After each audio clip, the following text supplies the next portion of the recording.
Trump ने 2 शब्दों में ईरान से सरेंडर करने के लिए कह दिया है। अपनी स्क्रीन पर देखिए, ईरान के सुप्रीम लीडर ने उनकी धमकी का जवाब भी दे दिया है कि ईरान अमेरिका से डरता नहीं है और सरेंडर की बात ट्रंप कर रहे हैं। पिछले हफ्ते तक जो देश बातचीत कर रहे थे, टेबल पर बैठ रहे थे, आज एक दूसरे को ललकार रहे हैं, देख लेने की धमकी दे रहे हैं। तो क्या जंग शुरू हो चुकी है? ईरान और इजराइल के बीच क्या युद्ध का आगाज अब खतरनाक मोड़ पर पहुंच चुका है, जो दिखाई दे रहा है? और यह हम नहीं कह रहे, सुप्रीम लीडर खेमेनी ने बाकायदा आधिकारिक रूप से यह ऐलान किया है। ऐलान यह कि अब जंग की शुरुआत होती है। फाइनली उन्होंने यह ट्वीट करके इसकी जानकारी दी है।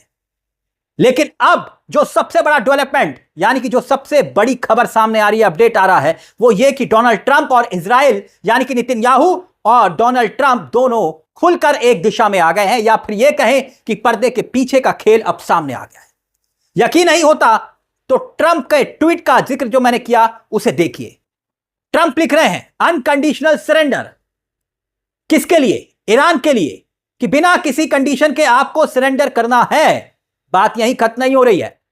अब देखिए डोनाल्ड ट्रंप और क्या कह रहे हैं। वो कहते हैं कि खेमेनी को सरेंडर करना चाहिए, मगर अब उससे भी बड़ी बात। दूसरी तरफ नेतन्याहू क्या कह रहे हैं? नेतन्याहू कह रहे हैं, उससे आगे बढ़कर वो बात कह रहे हैं कि सरेंडर से काम नहीं चलेगा बॉस। अब जो है खेमेनी की हत्या होगी, मार गिराया जाएगा और तब जाकर ये चीजें रुकेंगी, युद्ध तब रुकेगा। दूसरी तरफ खेमेनी यानी कि जिनकी हत्या की बात हो रही है, वो कह रहे हैं कि अब बम गिरेंगे। यानी अब आप दोनों देशों के बीच का तनाव महसूस कर सकते हैं। अब तनाव नहीं रहा, अब वॉर की शक्ल ले चुका है, युद्ध। बात इतनी नहीं है, ट्रंप और नेतन्याहू दोनों मिलकर ईरान को धमकी दे रहे हैं, सरेंडर कर दो वरना हम तुम्हारी हत्या कर देंगे, मार गिराएंगे। और दूसरी तरफ खेमेनी चुप नहीं है। ईरान के जो सुप्रीम लीडर हैं वो कह रहे हैं कि देखिए कि भाई, अब अरबी भाषा में उनका ट्वीट है, वो आपकी स्क्रीन पर है, देखिए वो क्या कह रहे हैं। उन्होंने लिखा है, जो ट्वीट है मैं उसको ट्रांसलेट करता हूं। उन्होंने लिखा है कि भाई, by the name of Haider the war is begin, I am proud to my self. और कुरान की एक आयत साझा करते हुए उन्होंने कहा कि अल्लाह की मदद और शीघ्र आने वाली जीत, अल्लाह की इच्छा से इस्लामिक राष्ट्र यहूदी शासन पर जीत हासिल करेंगे। कौन लिख रहा है? खेमेनी। खेमेनी बता रहे हैं कि भाई, हमने जो है मिसाइल फतेह 1 जो है उसे लॉन्च किया है, और ये ऐसी लगभग हमारे पास 400 मिसाइलें हैं जो हमने लॉन्च की है। सोचिए, वो कह रहे हैं कि 400 मिसाइलें हमारे पास तैयार है। अब इस मिसाइल के बारे में दोस्तों ये कहा जाता है कि ये मिसाइल का जो नाम है खुद खेमेनी ने रखा है, जो सुप्रीम लीडर हैं उन्होंने रखा है फतेह। यह मिसाइल की जो आवाज की गति, समझिएगा, यह मिसाइल की खासियत यह है कि आवाज की गति से 5 गुना ज्यादा स्पीड से चलती है मिसाइल। यानी जैसे हम बोलते हैं ना, उसकी जो गति होती है वो 5 गुना ज्यादा। इसका मतलब यह हुआ कि कोई भी ड्रोन, कोई भी एयर डिफेंस सिस्टम, कोई भी मिसाइल मारक मशीन और कोई भी तोप का गोला बारूद इसको पकड़ नहीं सकता। पकड़ने की कोशिश जब तक करता है तब तक वो अपने टारगेट तक पहुंच चुकी होती है और टारगेट को खत्म कर देती है। यह है इस मिसाइल की खासियत। तो अब ईरान ने बिल्कुल फाइनल कर दिया है कि हमने जो फतेह 1 मिसाइल दागी है और भी दागेंगे।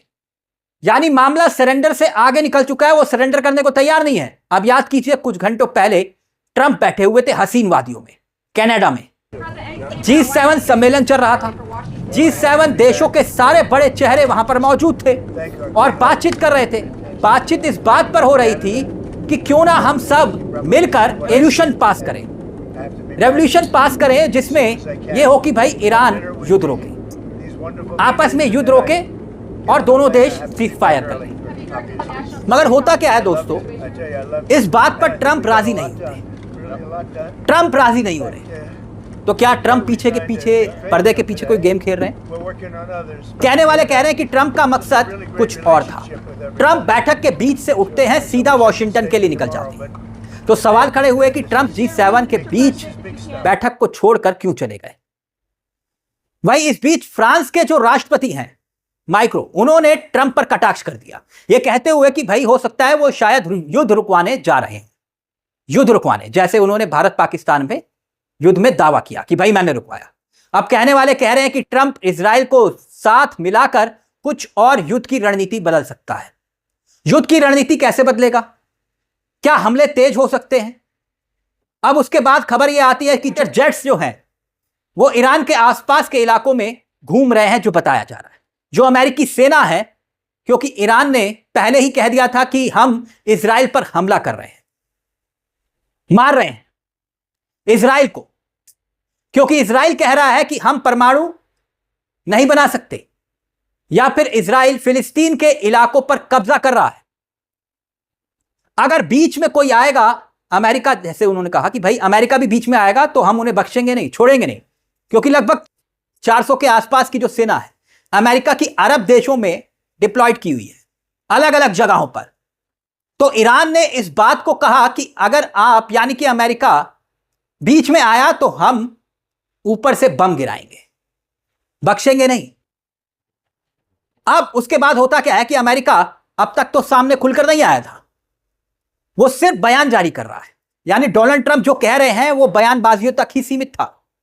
हालांकि इजराइल लड़ अमेरिका की ही ताकत पर रहा है, इस बात से हमें कोई शक शोभा नहीं रखनी चाहिए। इजराइल अपनी ताकत पर कम, अमेरिका की ताकत पर ज्यादा भरोसा करता है। अमेरिका के ही हथियारों पर वो लड़ रहा है, लेकिन खुलकर डोनाल्ड ट्रंप अभी तक सामने नहीं आए थे। डोनाल्ड ट्रंप का G7 देशों से बातचीत से उठकर चले जाने के पीछे जो मकसद है वो भी ये हो सकता है दोस्तों कि वो दोनों देशों के बीच में चौधरी बनकर सामने आए और कहें कि मैंने समझौता करवा दिया। यानी वाहवाही लूटने के चक्कर में ट्रंप ये सब करवा रहे हैं। वैसे ही जैसे पाकिस्तान और भारत के बीच में उन्होंने दावा किया कि मैंने समझौता करवाया, सीज फायर करवाया। दोनों देशों के बीच समझौता करवाने वाला कौन? Donald Trump. ट्रंप कहते हैं कि इकलौता दादा मैं हूं। वैसे ट्रंप की दोहरी नीति एक्सपोज हो चुकी है। डोनाल्ड ट्रंप कहते हैं कि दोनों, भारत और पाक, बहुत अच्छे देश हैं, पढ़े लिखे हैं, परमाणु संपन्न देश हैं, और चलो वॉर रुकवा दो। मैंने रुकवा दी। लेकिन वहीं डोनाल्ड ट्रंप जो ईरान और इजराइल के बीच में युद्ध करवाने पर तुले हुए हैं, ऐसा लग रहा है। यानी कि आग में घी डालने की कोशिश कर रहे हैं और भड़का रहे हैं, सलाह दे रहे हैं इजराइल को। तो ये क्या दोहरा रवैया, दोहरा चरित्र दुनिया के सामने अमेरिका का चालबाज ट्रंप का दिखाई नहीं देता? फिलहाल मीडिया में चल रही रिपोर्ट्स इशारा कर रही हैं कि 10 दिन से ज्यादा यह युद्ध चलने वाला नहीं, इसके आसार नहीं है। ईरान और इजराइल के हथियार और उसमें बचाव की क्षमता कमजोर होती जा रही है। पर यह सारी दुनिया जानती है कि हर बार की तरह इस बार भी अमेरिका इजराइल का हाथ पकड़ लेगा, जैसे पहले पकड़ता हुआ आया। अमेरिका के दम पर इजराइल इस इलाके में अपना दबदबा कायम रखना चाहता है। वो इजराइल के दम पर नाच रहा है। सवाल अब सिर्फ यही है कि कब तक अमेरिका इस युद्ध से पीछे रहेगा।